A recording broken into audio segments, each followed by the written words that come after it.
देवेंद्र फडणवीस, अजीत पवार और एकनाथ शिंदे की तिगड़ी में से एक दल कम होता हुआ नजर आ सकता है। एक चेहरा जो नाराज था मुख्यमंत्री पद को लेकर, एक चेहरा जो नाराज था गृह मंत्रालय को लेकर, एक चेहरा जो नाराज था विधायकों के मंत्री ना बनाए जाने को लेकर, तो वहीं अब देखा जाए तो नागपुर में मंत्रिमंडल का गठन हो चुका है।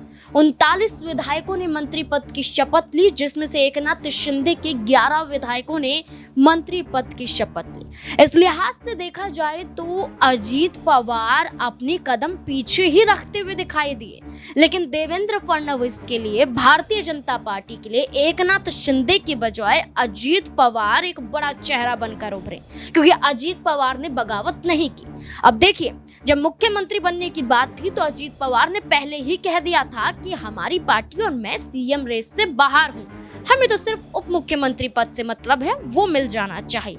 ऐसा ही हुआ, बीजेपी के जरिए उप मुख्यमंत्री अजीत पवार को बनाया भी गया, संतुष्ट हो गए, चुप हो गए, खुश हैं, जश्न मनाया गया। इसके बाद जो विभाग से पहले मंत्रिमंडल का गठन हुआ, उसमें जो विधायकों की संख्या थी वो उनके विधानसभा सीटों के जीतने के आधार पर ही उन्हें मिला। तीसरे नंबर की पार्टी 41 विधानसभा सीटें जीती और इस आधार पर 9 विधायकों के मंत्री बनाए जाने को लेकर खुश दिखाई दिए, जश्न फिर भी नजर आया। विधायकों की नाराजगी के बावजूद अजीत पवार ने कोई भी ऐसे शब्दों का इस्तेमाल नहीं किया जो बीजेपी के खिलाफ या देवेंद्र फडणवीस के खिलाफ हो, बल्कि एकनाथ शिंदे इस्तेमाल करते हुए नजर आए, उनके विधायक इस्तेमाल करते हुए नजर आए, लेकिन अजीत पवार के जरिए कुछ नहीं कहा गया।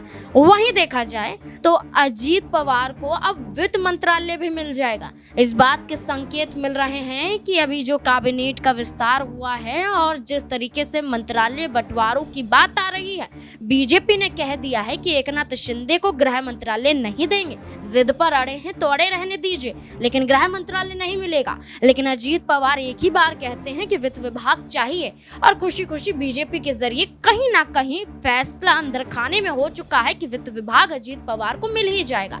तो साफ तौर पर नजर आ रहा है कि एकनाथ शिंदे को बीजेपी खुद साइड कर रही है। तो एकनाथ शिंदे क्या अब बड़ा कदम उठाने के लिए मजबूर हो सकते हैं, क्योंकि वित्त विभाग की बात की जाए तो अजीत पवार को मिल रहा है, लेकिन गृह मंत्रालय की बात की जाए तो एकनाथ शिंदे को नहीं मिल रहा है, दबाव डालने के बावजूद भी। बल्कि देखा जाए तो महाराष्ट्र में एकनाथ शिंदे की पार्टी कमजोर नहीं बल्कि बड़ी पार्टी बनकर उभरी है।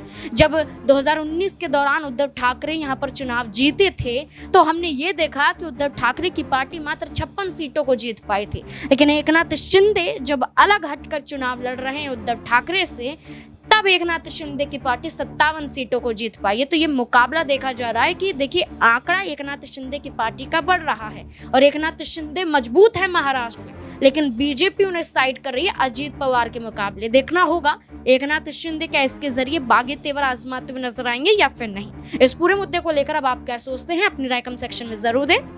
देखते रहें SPN9 न्यूज। धन्यवाद।